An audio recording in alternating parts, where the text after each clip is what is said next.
Welcome in. It is Big Ten Today. We are presented by Gatorade on this Wednesday. Great to have you with us, Dave Revson and Shimmy Miller. Yesterday, we went through the men's schedules for the upcoming basketball season. We got the women's today. Again, we don't have the dates. We just have the opponents.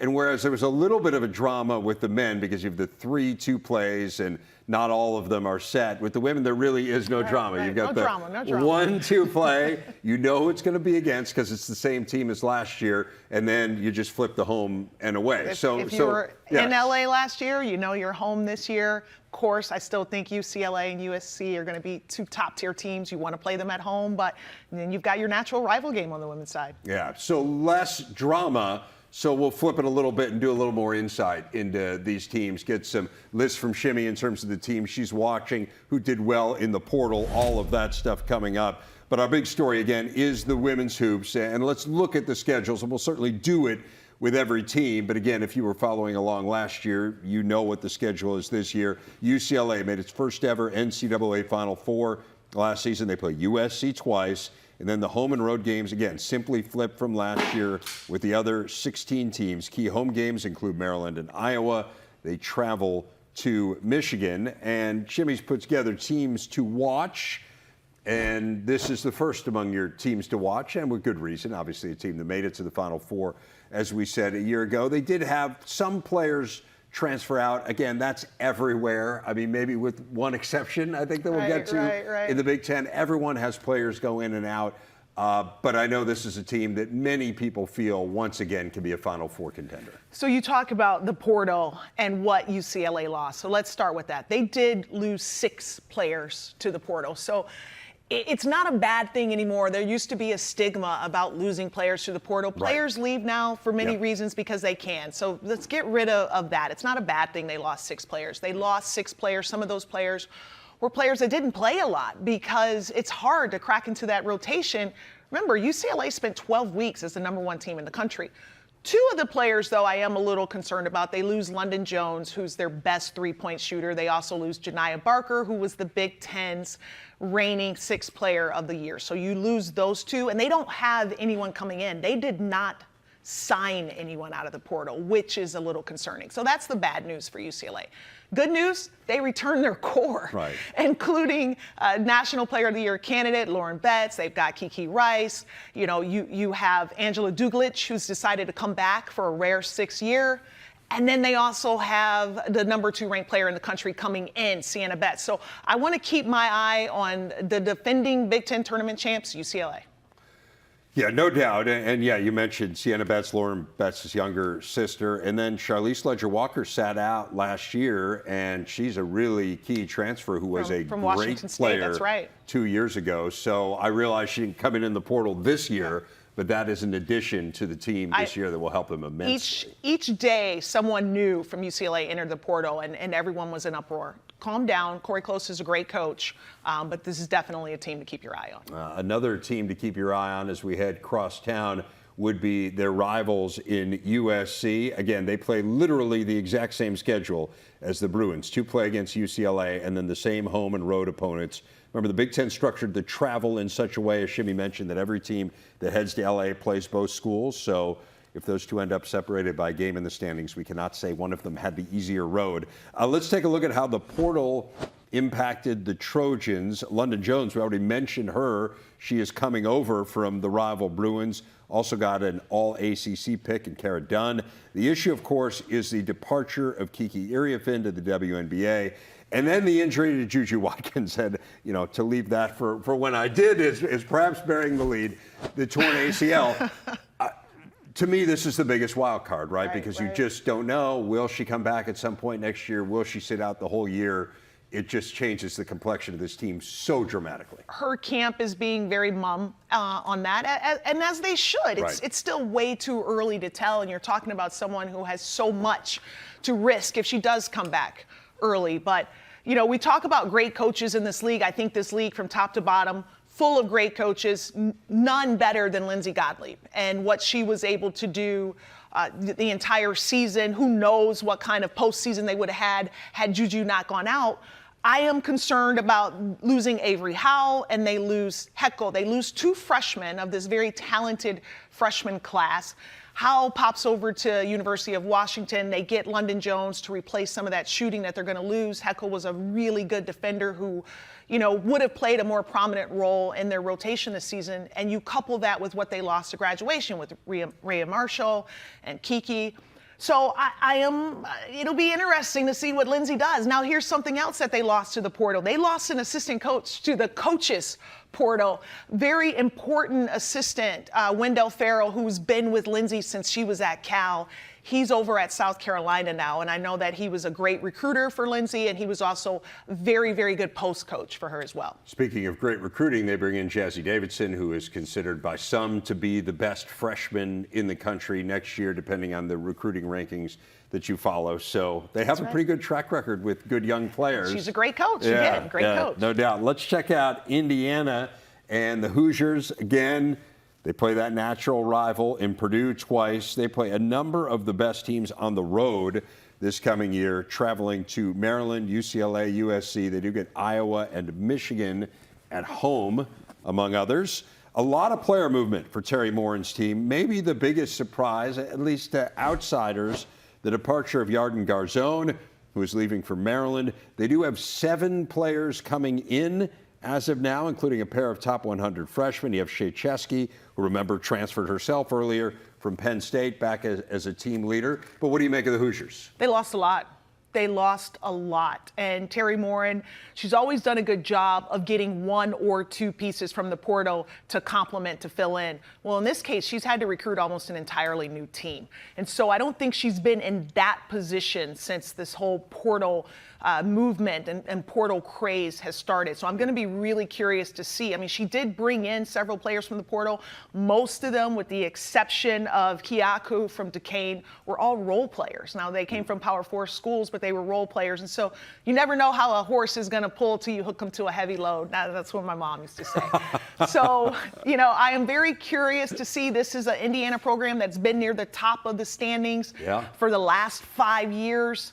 3 of the last 5 Sweet 16s. That's right. Great program. Absolutely. Right. Exactly. And so what now? How is Terry Morin going to take, all these portal role players and because they're not going to be satisfied, just finishing in the middle or to the bottom of the Big Ten. I don't see that happening. So I am watching Terry to see what she does this season. Again, a fabulous coach with an incredible track record. And look, there's still the possibility of adding more pieces in the portal as well. So none of these are finished products necessarily at this point until you get to the roster limit. But again, not the situation at Indiana. Let's run through some more of these schedules. Michigan, building around its talented core of young players. They get Michigan State twice. Home games include both USC and UCLA, plus Maryland and Ohio State, team that made the second round of the NCAA tournament this past season. Oregon, also a second-round tourney team this past year under Kelly Graves. Washington is the 2-play. They get both Michigan and Michigan State at home. They head on the road for Maryland, USC, and UCLA. Michigan State, been a really good story. Last couple of years under Robin Freilich, Grace Van Sluten, Theron Hollick are back. They did well in the portal. The 2-play again is Michigan, Indiana, Maryland, Ohio State, UCLA, USC among their highest profile home games. Like the Spartans, Ohio State's seen as a team that can compete to be in the top 25 this coming season. Been knocked out in the second round of the tourney each of the last 3 years. Their 2-play is Maryland, a couple good teams there. Then you see the home and road. Again, it bears repeating, these are all simply the inverse of the home and road schedules from a year ago. Let's get to Nebraska. Amy Williams, Cornhuskers, been to 2 straight NCAA tourneys. The 2-play for them is Iowa. Key home games include Illinois, Indiana, Maryland, USC, and UCLA. They play both of the Michigan schools on the road this year. Minnesota trying to build on the WBIT championship. Remember, beat Belmont to win that tourney. Tori McKinney was great in that one. She's back. Wisconsin, once again, is the 2-play for them. Some high-profile home games at the barn. Maryland, Michigan State, Ohio State, UCLA, and USC. Through the rest of the women's hoop schedules, Illinois, what a job Shauna Green's done, making the NCAA tourney 2 times in her first 3 seasons in Champaign. The Illini played Northwestern twice. You see the rest of the slate. The LA schools will come to the State Farm Center, as does Maryland. They will visit the 2 Michigan schools. Iowa is entering year 2 under Jan Jensen, made the second round of the NCAA tourney this past year after playing in the previous 2 title games with Caitlin Clark. Hannah Stolke among those returning to face this slate. The 2 plays against Nebraska, head to UCLA and USC this year after playing both at Carver last year. Illinois, Michigan, Michigan State among the key home games. Rutgers trying to bounce back from a 3-win conference campaign. They did get to play in the WNIT. 2 play for them is Penn State, Indiana, Maryland, and Michigan among the key home games as they enter year 4 under Coach East Washington. Penn State just 1 conference win last season. They'll try to bounce back against a slate that includes those 2 games against Rutgers. They get UCLA and USC at home, as well as Michigan and Michigan State. Their West Coast trip is Washington and Oregon. Year 1 under Robin Pingeton at Wisconsin. The new head coach for the Badgers will face this schedule, has that 2 play against Minnesota, Indiana, Iowa, and Michigan State among those coming to the Kohl Center. Tough road slate: Illinois, Michigan, Ohio State, UCLA, and USC. Purdue trying to bounce back from a 3-win conference campaign after making it to the NCAA tourney's first 4 the prior season. It's year 4 under Katie Geralds. They face Indiana twice, get Illinois at home, as well as Iowa and Ohio State. Head on the road for Michigan, Maryland, UCLA, and USC. And Northwestern, final season in Evanston for Joe McEwen, who will retire after next season. See if they can bounce back from a tough year. Illinois twice, as we mentioned. Iowa, Michigan, UCLA, and USC among the biggest games over at Welsh Ryan. So that is the schedule look. Let's dig a little deeper into some of these teams. Brenda Frese's team in the Sweet 16 a season ago. Told you about their slate earlier, including that 2 play against Ohio State. Let's get into the comings and goings for them. Kaylin Schmeichel and Saylor Poffenberger are back. They did really well in the portal, including 2 Big Ten players. We mentioned Yarden Garzone, as well as Gracie Merkel coming over, and then an outstanding transfer from Duke as well. And as we get into the portal winners, Maryland's front and center. Jackpot. Yeah. Jackpot. Brenda Frese has done it again. You know, got better in the portal last year and then elevated it this year. I mean, you get Garzone herself is an absolute winner if that's the only player you get. She's Indiana's all-time leading 3-point shooter, and she's going to Maryland, you know, where she's going to be able to just space the floor so well, because you also have Gracie Merkel coming in. Big girl in the middle. She was a Penn State player, double-double machine, averaged over 15 points, almost 10 rebounds a game. So I can only imagine how those 2 are going to be able to play together. And then you get the ACC's tournament most outstanding player, 6th player of the year, and Aluchi Okinawa from Duke. Those 3 players alone, that's jackpot for Brenda Frese. I just don't think we talk enough about not just how great of a recruiter she is, but how well she's able to scheme around these great players once she gets them. She's done an amazing job in the portal kind of year in and year out. There are years, again, as we've talked about, you know, players are going to leave. Players leave every program, but it just feels like she has such a good sense of what her program needs and the pieces plug in. There's a reason they are being considered kind of a fringe top 10 team, I would say. If you look at some of these way too early top 25 rankings, that's right. They're right there, and they're going to be there. And they year. should be. They should be. Yeah. All right, so let's go to Washington. And this was a solid team a year ago, one that made the first 4 of the NCAA tourney before losing to Columbia. It was the first time they made the tourney in 8 years. Another quick gander at that schedule, the 2 play with Oregon, the road games this year, UCLA and USC. And then here are the comings and goings.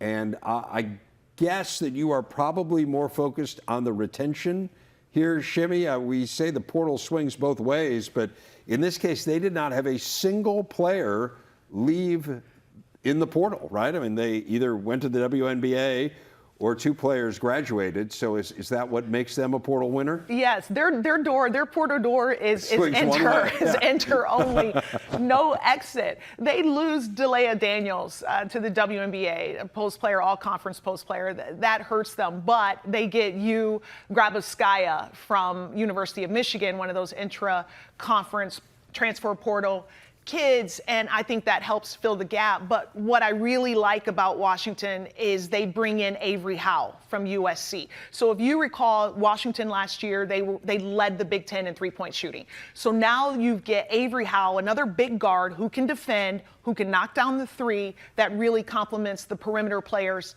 that Tina Langley didn't lose to the portal. So they retain almost everyone on their team except for Daniels, and then they get better with Grabowskaia and Avery Howe. Each year, Tina Langley, she did it at Rice, and now she's doing it at Washington. She just incrementally gets better and better and better. She's a great coach. Arrow is pointing up for sure, and then you mentioned not just the portal, but a really good recruiting class. Got a McDonald's All-American coming in, so lots to be excited about in Seattle. Let's take a look at Rutgers, and help me understand this one, because I think a lot of people would look at the loss of Kealmy McMiller and say that's really damaging. I know she was in and out of the lineup, son, but certainly a very talented player. Top 6 scorers are gone. Obviously, Destiny Adams had an incredible career there. So tell me why they are a winner. What do you like about the portal moves that they made? Well, first of all, without Kealmy McMiller, they actually started playing better towards the end of the season. Other guards started stepping up, and sometimes that happens a lot. That's no disrespect to Kealmy McMiller. What Coquise Washington did is she went in and she brought 6 players out of the portal. She got 6 players out of the portal. What I like about this is 4 of the 6 come from Power 4 schools. They weren't just role players. They were players who were prominent within their programs, including a true point guard who averaged almost 5 assists a game from Boston College. So I like that. Half of those players have more than 1 year of eligibility left. So I like that. So she's going to be, if she can retain them, she's going to be able to build with them as she continues to build Rutgers' program. You think about what she did a couple years ago with Destiny Adams. Destiny Adams came from North Carolina out of the portal, hardly played at North Carolina. Her numbers weren't eye-popping by any means. Destiny Adams leaves this past year as a first-team all-conference player. I look at Imani Lester from Kansas State, and I see that same type of potential. Sometimes it's all about fit. So I think with what Coquise did and Rutgers did is they brought in Power 4 talent and physicality and size to help them compete in the Big Ten, which is something that they've been lacking for the last couple of years. I think what she was able to do in the portal was enough to get them from the bottom of the Big Ten to the middle of the Big Ten. Interesting. And again, so much of it is kind of understanding your program, knowing what it is you need. To your point, it isn't necessarily are these players at the very top of everyone's list. It's who do we need to plug in to become the best team. I mean, we know Coquise can coach. Well, I mean, she was at Penn State, 3-time, Big Ten champ. So we know what she can do with talent. She's going to have some talent next year. So that is an interesting one to watch. Maybe a little bit under the radar because they're not necessarily listed among those teams cleaning up in the portal, but some really good insight there, no doubt. More from Shimmy coming up. Biggest things you learned about your team in camp? Spring practice is kind of interesting. It never looks too cohesive or too smooth, but to me, it's more about just watching players grow. And that really started back in January when we started the winter program. It's something that's always been very important in our program and take it really seriously. So our guys did a good job, I think, through the winter program, had spring break, and then came back, and we went through 5 weeks of practice. And it's fun to watch guys grow and to have a good football team. Your older guys have to be growing. Maybe it's not as dramatic, the improvement and change that you see, but certainly with the younger guys, a lot of these guys, they've only had 1 or 2 years of an true off season. Most of them were multi-sport athletes in high school. So to see them really kind of get into a football groove, if you will, and start to gain traction, it's always fun to watch and track. And I think the exciting part is if guys do things right, we'll see another jump between now and, kickoff of the opening game. Yeah, and of course, we look forward to seeing you guys in preseason camp as well. Always great to be in Iowa City. The big question heading into preseason camp last year was whether or not you could take a jump forward on offense? And the answer was a resounding yes, particularly the run game. What were you most pleased with in terms of the progress that you made offensively a year ago?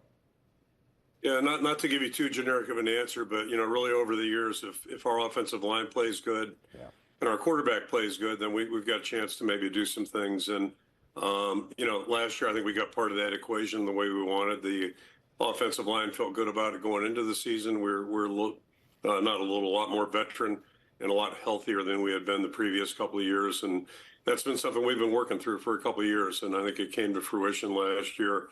Guys did a great job up front, including the tight ends, and then the other part of the equation is still the quarterback. It's more been injury related than anything else. We haven't been able to throw the ball the way we like to, but huge gains in the run category. Again, I think the line play was predictable, maybe not as predictable as what happened in the backfield. And we felt good about Caleb Johnson going into the season. LaShawn Williams was our leading returning rusher, and unfortunately had some injury issues he had to deal with, and Caleb took advantage of that opportunity and just did an unbelievably great job all season long. So really happy for him, and he's moved on to the NFL, and he'll do a great job there. But that's the fun part about, I think, college football is you just never know whose time it's going to be and who's going to step up and take advantage of the opportunity. So we feel good right now about our run game. I think that's coming together, and obviously we're trying to improve the pass game as we move on. Well, let's focus on the attempts to improve that pass game. And you bring in Mark Gronowski, who was a fabulous player at South Dakota State, one of the best players in FCS, and now he comes to play at Iowa. I know he was out this spring as he had a surgery to repair his shoulder, so you didn't necessarily get to see him throw the football. But give us a sense of what you've seen on tape from Mark Gronowski that leads you to believe he could be a guy who helps you take a big step in that pass game. Yeah, interestingly, we saw him live and in person in Kinnick, whatever it was, 4 years ago. He played as a true freshman, had to come in the game, and that game was certainly not representative of his career. It was a very low-scoring game on both sides. And but anyway, Mark, we've seen him plenty on tape. We're anxious to see him throw live. Haven't had that opportunity yet, but he's done just an unbelievable job. First of all, the health thing, I'll get that out of the way. He's right on track and probably ahead of track, and he'll be throwing full speed here in June, so that's good news. Everything's been very, very positive. But going back to the recruiting, we're certainly impressed with his tape, his credentials, what he had done at South Dakota State, a program we've got great respect for. And then meeting him for a day and a half, he and his dad were here, and just a super impressive young person, great dad, and you look at his academic career and what he accomplished up at South Dakota State in a very, very tough major. And then obviously to get to know him over the last 3 months, watch him in our building. And it's really a challenge for a player when they're injured to feel like they're part of the team. That's, I think, anybody that's ever been hurt that played the game, you always feel like you're isolated a little bit. He did a great job of really, blending in with our guys, getting to know him, and 3 months later, highly respected by everybody on our football team. And it's tough to do when you can't actually go full speed. So it's a real credit to him. He's a very mature guy. And I think all of us are really excited to see him full throttle here next August. Well, add us to that group. We're excited as well. I know, obviously, when someone comes in as a quarterback, you want them to be able to throw the football in the preseason. I get all that. But there is such a mental component to being a quarterback, and particularly when you're coming into a new system and trying to learn the system. So he had the opportunity to do that. Again, I'm not trying to spin this into a positive, but he didn't have the distraction of worrying about throwing the football. In what ways was he able to embrace kind of really getting to understand your system in ways that perhaps helps him here down the line in the fall? Yeah, the analogy I'd give you, it's a little bit like the NFL in my mind, at least. When you get a rookie out of college that comes to an NFL organization, there's a lot to learn in every facet. I mean, just everything is brand new in the building, outside the building. A lot to deal with for a young person. Whereas if you get a fifth-year veteran player who's had great success, for him to go to another team is usually not that big a deal. It's like learning a new language. Typically, usually they're a little bit of a transformation there when you go from one offense to another, verbiage, all those kinds of things. But that's really the challenge, and he's handled that, really well. No big deal. And, he happens to be an engineering major with a really high GPA. Yeah. One that would embarrass me certainly when I was in college. That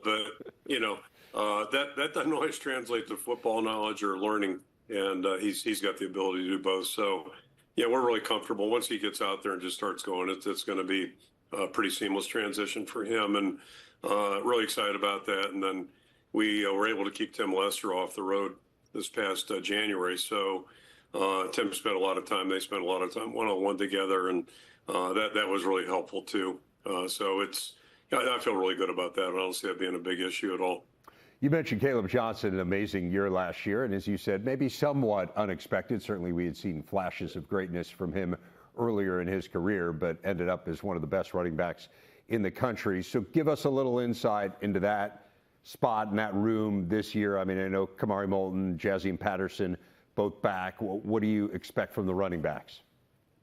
Yeah, the key word with Caleb is consistency. And you look back, some of the guys that we've had, a guy like Fred Russell back 2002 and 3, Sean Green, the guys that have really been, established backs, Albert Young, they've been able to do it on a week-to-week basis. And that Caleb had flashed, to your point, but last year it all came together for him. And, it was just so fun to watch him go. And he practiced the same way he played. So that's maturity. That's paying attention and just really learning on the job. And we've got a young group right now we're really excited about. You mentioned Kamari, you mentioned Jazz. TJ Washington, last year we had to use him out wide, mainly because we were thin out there and in need. So he's back in the backfield and really has good running skills.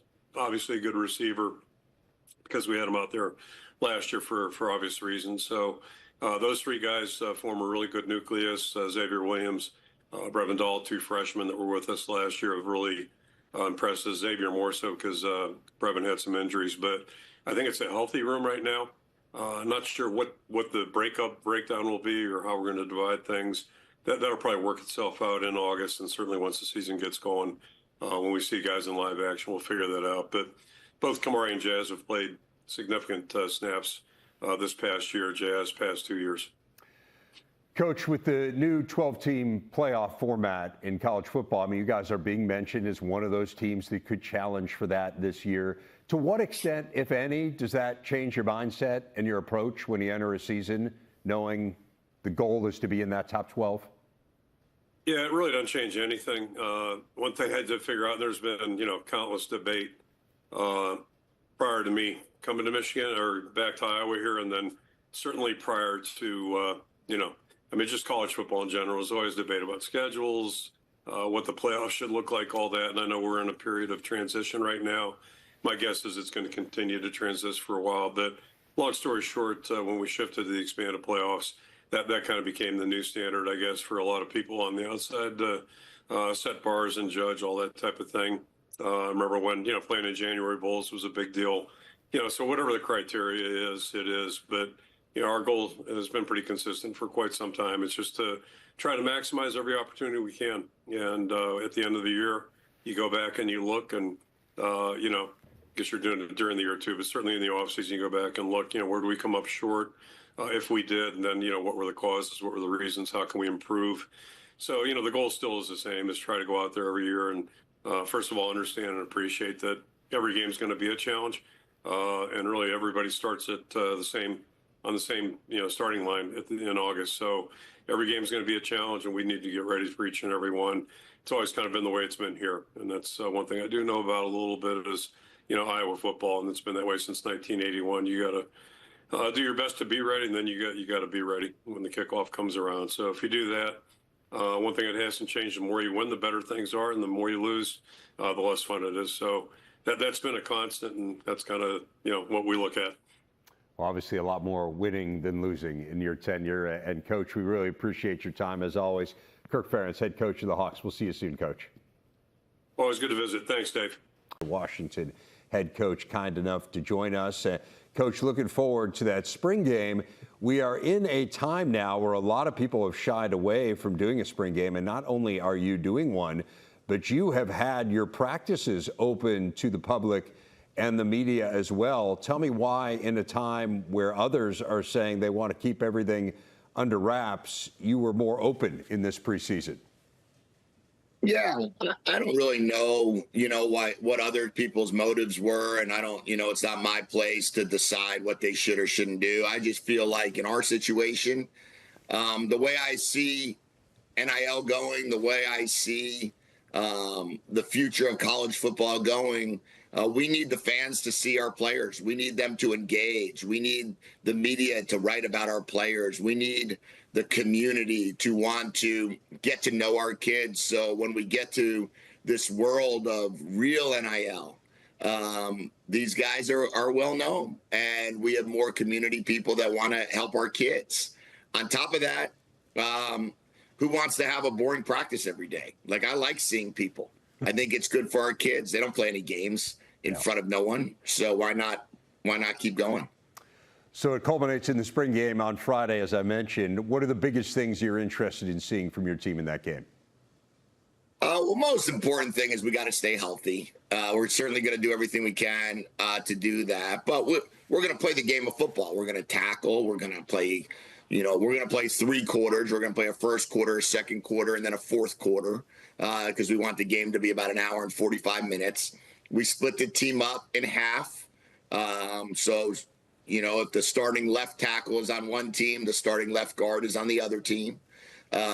We have it split in ways that our coaches are split in half, our building split in half. Winners are going to have fillets and salmon and shrimp, and losers are going to have beans and rice. There's going to be some competition involved. And I just want to see our kids go out there and perform. We don't have everybody playing. We have about 2 or 3, probably maybe 10 total players that are not capable due to injury. But other than that, everybody should be out there. We want everybody to play. We want their parents to see them, and we want to have fun doing it. Compare where you are as a program right now, Jedd, to where you were at this time a year ago. Yeah, I'm not sure that's comparable right now. We were in a really, really weird state last year at this time. We had 63 players on our roster, I believe it was, for our spring game. This year, we have 97 playing, suiting up for the spring game. Last year at this time, we had 7 scholarship players. This year, on the offensive line, this year we have 17. 60 of our 85 scholarships have only been coached by me, whether that be at Arizona or whether that be here at Washington. So the team is a team that we recruited, a team that we brought in from high school. We have a very young team because a lot of guys are either in the class of 23, 20, or 24 and 25. But we do have, a couple transfers that have come in to really help us supplement some of our talent. Our staff has been together now 5 years. We have 7 of our 10 coaches that are on the road recruiting, let's call it, are guys that have been with me since our first year at Arizona. So plus our strength coach, plus our nutritionist, plus our director of ops. So when you add that together, there's a lot more consistency, a lot more balance than we had a year ago when we were just trying to put it all together. You had experience already as an assistant in the Big Ten, but this was your first year as a head coach in the conference last year, and obviously it was Washington's first year in the league as well. Was there anything that you learned about the Big Ten that you think might alter your approach in any way or that you can carry forward into these subsequent years? Yeah, well, when it comes to recruiting, if you don't recruit big, you're not going to have a chance to win in the Big Ten. If you're not capable of running the football, you're not going to have a chance to really compete in the Big Ten. And if you're not capable of stopping the run. So our mentality, maybe when you're in the Pac-12, you can outscore teams. I don't believe you can outscore teams here on a weekly basis. You got to be smart on how you call plays. You got to be smart in terms of how you get your players physically ready to handle the travel. There's a lot of travel involved in the Big Ten that is new to everybody. I mean, these kids are still balancing going to class, and yet they're flying across the country. We played at Rutgers, at Indiana, and at Iowa, and at Penn State last year. So those are 3 teams on the Eastern time zone, 1 in the Central, and 2 of those games were at 9 a.m. body time. So there's a complete difference overhaul in terms of how you handle that. We have to really look, and we did a deep dive this offseason on what's the best way to handle travel, what's the best plane to go on. And I'm grateful to our administration that they've allowed us to make some changes necessary to put our players in the best possible position so we don't have a 6-0 home record and an 0-6 road record. You had mentioned the continuity of your staff a little bit earlier. You do have a new defensive coordinator in Ryan Walters, and obviously we are very familiar with him his time at Purdue, and then, of course, did an amazing job as the defensive coordinator at Illinois. What made him the right fit for your defense? Well, I think Ryan's probably one of the best defensive coordinators in all of college football, and the fact that he spent his last 4 years in the Big Ten, both as a head coach and as defensive coordinator, just made me say, we got to figure out a way to get this guy. That's the first thing. Secondly, I studied the 4 teams that played in the college football playoffs. And when you look at those teams, when you look at Marcus Freeman, he had Al Golden on his staff. When you look at Ryan Day, he had Chip Kelly on his staff. When you look at James Franklin, he had the former head coach at Indiana on his staff, Tom Allen. Yep. When you start seeing that and you start seeing what programs are doing, you realize that it's really important to have somebody that was a head coach, and to be able to then have that here was critical. We didn't have that in years past. So it was really important this go around that when we were replacing the defensive coordinator, head coach experience was extremely high on my list.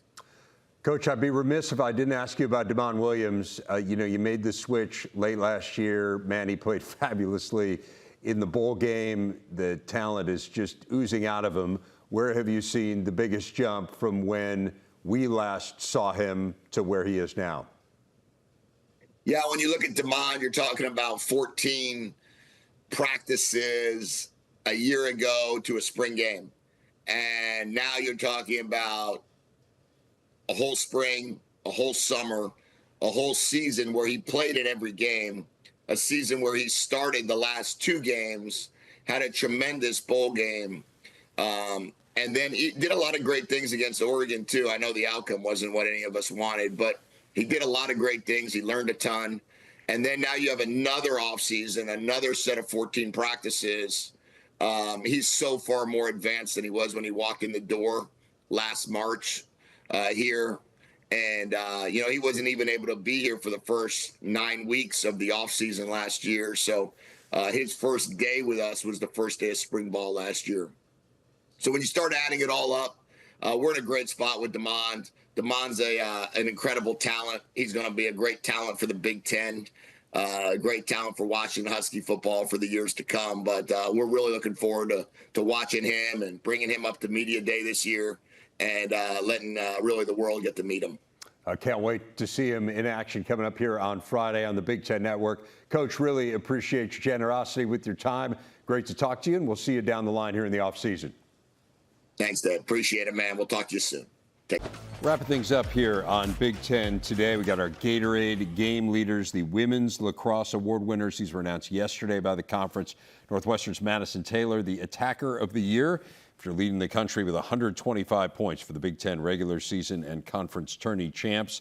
Not coincidentally, her head coach, Kelly Amante Hiller, voted the Big Ten Coach of the Year for a 5th time.